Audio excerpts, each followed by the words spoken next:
Link RE305 versus TP-Link RE315. Which one is better for you? Let's look in the video. And if you find this video helpful, so please consider subscribing and liking the video. Here you will see this is the detailed comparison between these two. So first talk about Wi-Fi standard.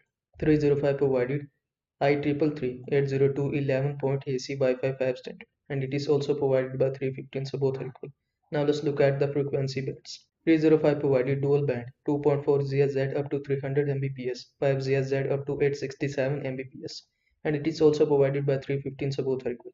Now let's look at the maximum Wi-Fi speed. 305 provided up to 1200 Mbps, and it is also provided by 350, so both are equal. Now let's look at the Ethernet ports.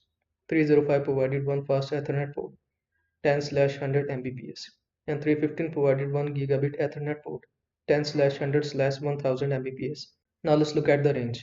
305 cover up to 1200 square feet range, and 315 cover up to 1500 square feet range. So 315 is better. Now let's look at the MU-MIMO support.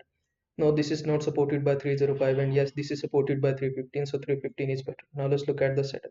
305 provided easy setup via Thatcher app and WPS button, and it is also provided by 315, so both are equal. Now let's look at the antenna design.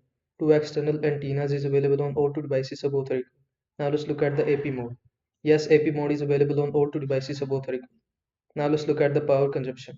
6.5 W is the power consumption of all two devices, so both are equal. Now let's look at the compatibility. 305 is compatible with the Wi-Fi routers, and it is also compatible with the 315, so both are equal. Now let's look at the price. The price of 305 is typically lower. The estimate price is around $40 to $50, and the price of 315 is slightly higher. The estimate price is around $50 to $60, so depend upon the budget.